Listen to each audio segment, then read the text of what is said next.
사랑하는 성도님 안녕하세요. 지혜의 주님이 우리와 함께 하십니다. 우리와 함께 하시는 주님을 찬양합니다. 기도합시다. 하나님, 매일매일 주시는 주님의 말씀이 저희들을 새롭게 합니다. 또 그 말씀이 달고 오묘하여 저희들이 주님을 닮아가는 거룩한 열망으로 이끌어 줍니다. 오늘도 그 주님의 말씀 앞에 저희들의 마음을 세우고 저희들의 삶을 세워 주님의 인도하심 따르기 원합니다. 저희들 가운데 함께하여 주시고 주님 말씀을 믿음으로 순종하며 진정한 지혜의 삶을 살게 하여 주옵소서. 예수님 이름으로 기도합니다. 아멘. 네, 오늘 말씀은 잠언 6장 1절부터 19절입니다.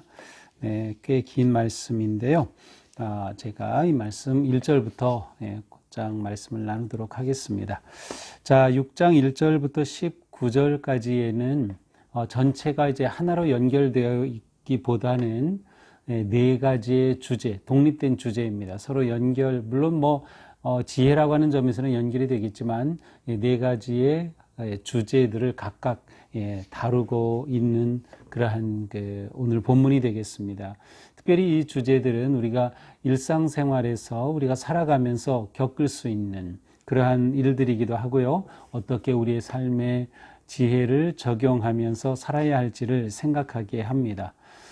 또한 다양한 어리석은 모습을 언급하므로 우리가 이러한 삶을 피하고 어리석고 악한 길을 피하고 지혜로운 길로 들어서도록 안내하고 초대하는 그러한 부모의, 아버지의 혹은 어머니의 음성으로 우리에게 선포되고 있습니다. 자, 1절입니다.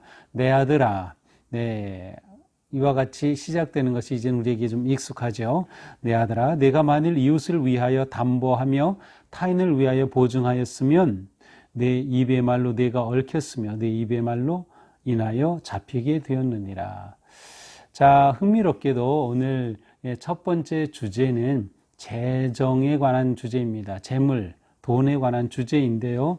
특별히 채무 보증에 관한 그러한 말씀이에요. 오늘 본문은 이웃을 위하여 담보하고 타인을 위하여 보증하였으면 보통 우리는 이제 누군가를 위해서 그를 도와주는 마음으로 보증을 서주죠. 연대 보증하고 채무 보증을 하게 됩니다. 자, 그런데 이렇게 하면 어떻게 되는가? 2절, 입의 말로 내가 얽혔으니, 내가 그렇게 보증을 함으로 인해서 내가 결국 내가 한 그 말로 인해 어떤 틀에 딱 잡히게 된 겁니다. 어떻게 보면 올무에 걸린 것, 벗어날 수 없는 어떤 틀에 갇히게 된 거죠. 그렇게 얽혔으며 내 입의 말로 인하여 잡히게 되었느니라. 그러므로 3절에 보니까 내 이웃의 손에 빠졌은즉, 내가 담보를 함으로 그 채권자에게 내가 그 손아귀에 딱 잡히듯이 그렇게 잡히게 되었다는 것입니다. 그러므로 곧 가서 얼른 그에게로 가서 겸손하게 이웃에게 간구하여 스스로 구원하되, 스스로 구원한다는 것은 내가 지금 이 문제에 빠진 것, 갇혔으니까 그것으로부터 너 스스로를 풀어달라고 요청하라는 것입니다. 네 눈을 잠들게 하지 말고 눈꺼풀을 감기게 하지 말고 노루가 사냥꾼의 손에서 벗어나는 것 같이 새가 그물에 치는 자의 손에서 벗어나는 것 같이 스스로 구원하라. 내가 얼른 가서 이 위기에서 또 벗어나라는 것입니다. 그러니까 쉽게 말하면 보증을 서지 말라라는 뜻이죠. 이 연대보증 아니면 이 채무보증을 서지 말라고 하는 것은 언뜻 우리가 생각하기에는 아니 우리가 그리스도인으로서 누군가를 위해 도와주기 위해서 내가 채무보증 할 수 있고 재정 연대보증 할 수 있지 않는가, 그것은 오히려 선한 뜻, 선한 마음으로 우리가 할 수 있는 것이 아닌가 하는 생각을 할 수 있습니다. 자, 그러나 대체적으로 이렇게 연대 보증을 서게 되면 그 결과는 누구에 의해 결정이 되는가 하면 내가 아니라 내가 연대 보증을 서준 그 채무자에 의해서 결정이 돼요. 그래서 채무자가 그의 그 채무를 제대로 다 갚고 약속한 대로 언제까지 갚고 그때까지 이자를 어떻게 내고 뭐 여러 가지 약속한 대로 그대로 이행하면 예, 좋죠. 그렇게 되면은 보증해준 나도 기쁘고 그렇게 채무자도 잘 이행하게 되어서 너무 기쁘고 서로에게 좋을 것입니다. 그러나 그렇지 못한 경우가 많이 생깁니다. 이런 경우는 내가 선한 뜻으로 보증을 했음에도 불구하고 내 스스로가 어떻게 일을 처리할 수 없는 상황에 올무에 걸려들고 만 것입니다.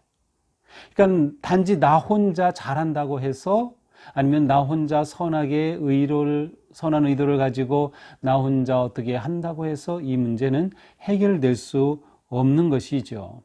이렇게 될 때는 재정적으로 본인의 미래가 그 도와주려고 했던 그 사람에 의해서 내 미래가 다 무너질 수도 있어요.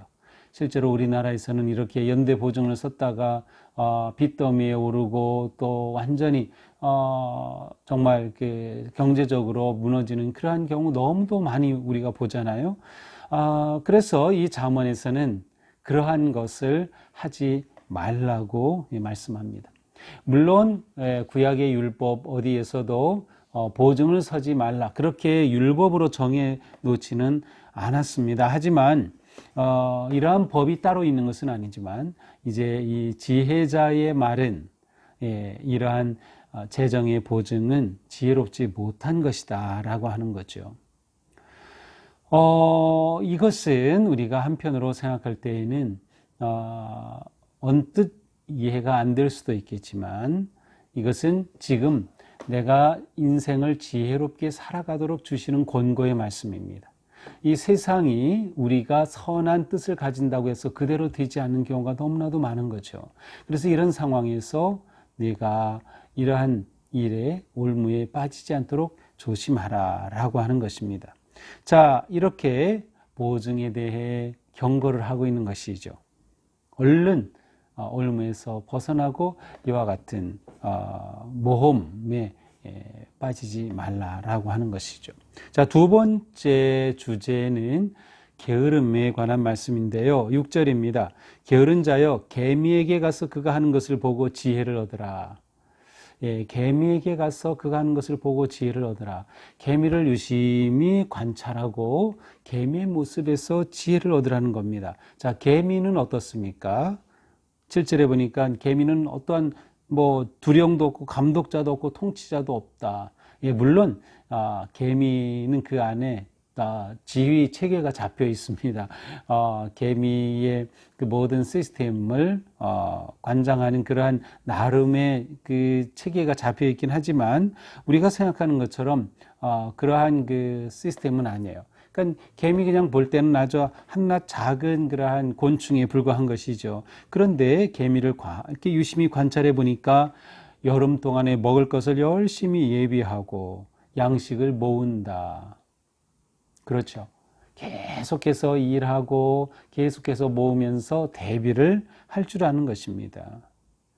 그러면서 9절입니다. 게으른 자여 내가 어느 때까지 누워 있겠느냐 어느 때까지 잠이 깨어 일어나겠느냐 너 그렇게 누워만 있어서 어떡할래?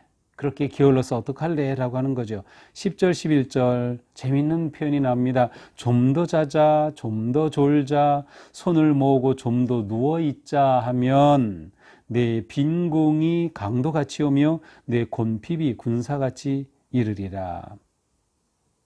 그렇게 뒹굴뒹굴 그렇게 게으르다 보면 금방 내 삶은 궁핍함이 찾아오게 될 것이다.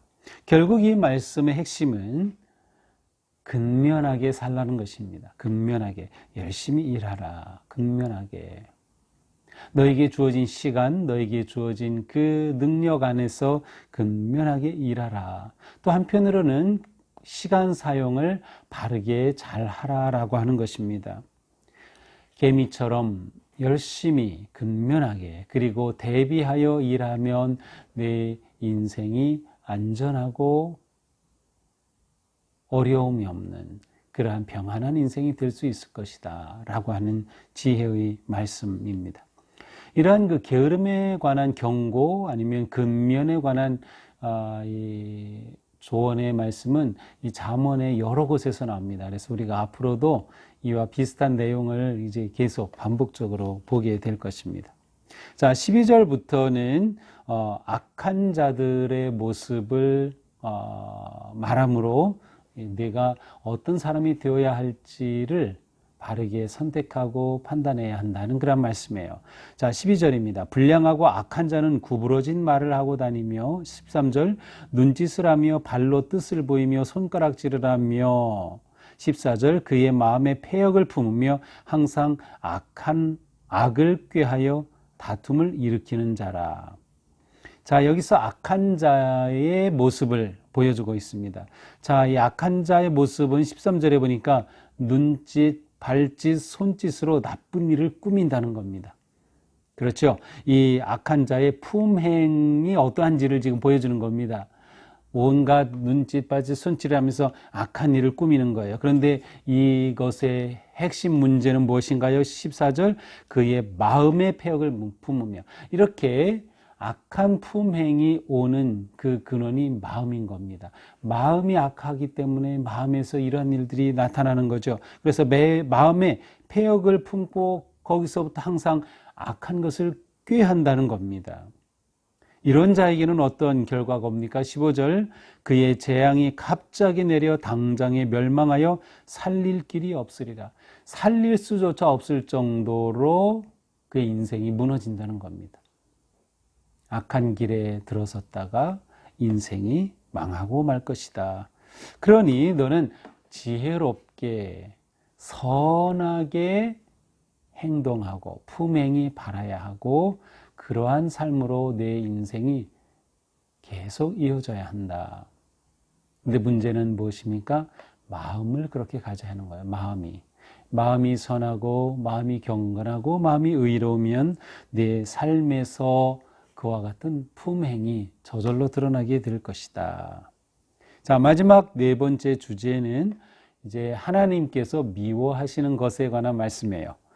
16절 여호와께서 미워하시는 것 그의 마음에 싫어하시는 것이 67가지니, 자, 하나님께서 싫어하시는 게 있다는 겁니다. 그게 6가지 플러스 하나 7가지이다 라고 말씀합니다. 어떤 것입니까? 17절부터 교만한 눈, 거짓된 혀, 무죄한 자의 피를 흘리는 손, 악한 계기를 꾀하는 마음, 악으로 빨리 달려가는 발, 거짓을 말하는 망령된 증인, 그 다음 마지막 형제 사이를 이간하는 자입니다. 자, 재미있는 것은 우리 신체의 기관에 빗대어서 설명하는 것입니다. 눈이 교만하고요, 혀가 거짓되고, 그래서 악한 말을 하죠. 그리고 발이 악한 곳으로 빨리 달려갑니다. 이 심장은 악한 계기를 꾸미는 마음을 갖습니다. 또한 빨리 악으로 달려가는 발, 피를 흘리는 손, 거짓을 말하는 망령된 증인, 이렇게 하여 형제 사이를 이간하게 되는 모습을 쭉 설명하고 있습니다. 자, 하나님께서 미워하시는 것이 무엇인가를 안다면 우리는 거꾸로 그것은 피해야겠죠. 하나님이 싫어하시는 것은 우리의 삶에서 점점 버리고 피하게 될 때 우리의 삶이 하나님 앞에 지혜롭고 거룩하고 경건한 삶이 될 수 있을 것입니다. 자, 이렇게 오늘 말씀은 전부 4가지의 주제를 다루고 있습니다. 재정에 관한 채무 보증의 문제, 게으름에 관한 문제, 악한 자들의 모습을 따르지 말아야 하는 것, 그리고 하나님께서 미워하시는 것이 무엇인지를 아는 것입니다.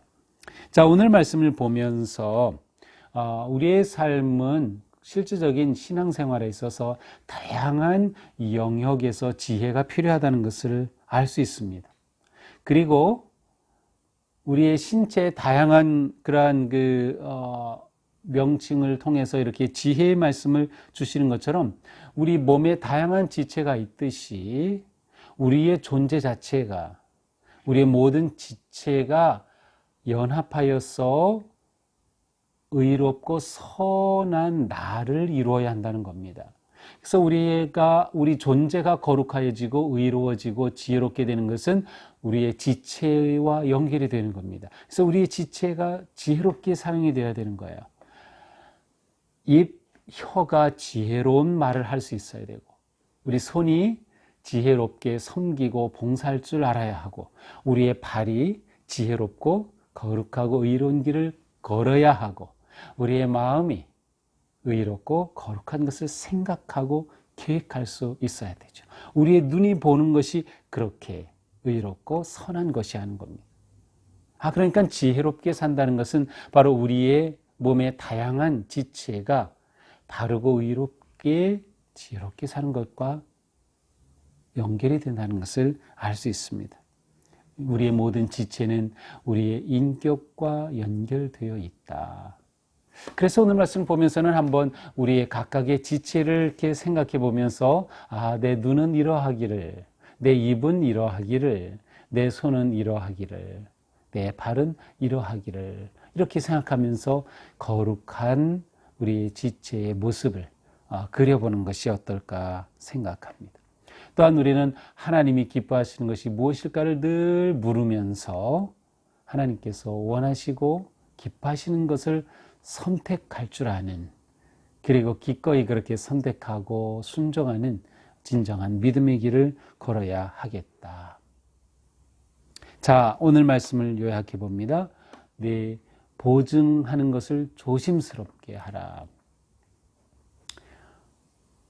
우리가 사실 보증 안 하고 살 수는 없는 상황일 때가 있어요. 근데 어쨌든 이러한 말씀을 우리가 받을 때에 이 보증하는 거 함부로 해서는 안 되겠구나, 깊이 생각하면서 해야겠구나 하는 마음을 가져야 좋을 것 같고요. 게으름을 벗어버리고 근면하게 살아가자. 그러므로 우리가 열심히 일하는 것은 아주 아름다운 모습입니다. 근면하게 일하는 것 아름다운 모습입니다. 연세가 들고 나이가 들었어도 무엇인가 하는 것은 정말 좋은 일이고, 우리의 마음과 몸과 영혼에도 좋은 일이죠. 근면하게 살아가자. 악을 떠나자. 그리고 하나님이 기뻐하시는 것을 늘 생각하면서 하나님을 기쁘시게 하는 삶을 추구하자. 네, 이러한 것을 우리가 오늘 생각하면서 오늘 하루 살아갈 때에도 우리 삶에 지혜로운 판단, 지혜로운 선택, 지혜로운 결정으로 우리 삶이 더욱 의롭고 거룩하여지기를 주님의 이름으로 축복합니다. 기도합시다.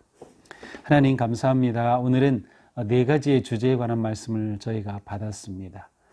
우리 몸에 많은 지체가 있는데 이러한 지체가 우리의 인품을 드러내는 아주 중요한 도구임을 오늘 말씀을 통해서 생각하게 됩니다. 주님, 저희 몸의 모든 지체를 하나님 기뻐하시고 원하시는 것을 선택하며 행동하며 그렇게 살아갈 수 있도록 오늘도 인도하여 주시옵소서. 예수님 이름으로 기도합니다. 아멘. 네, 오늘도 우리의 삶이 주님 은혜 안에서 거룩하고 선하기를 주님의 이름으로 축복합니다. 사랑합니다.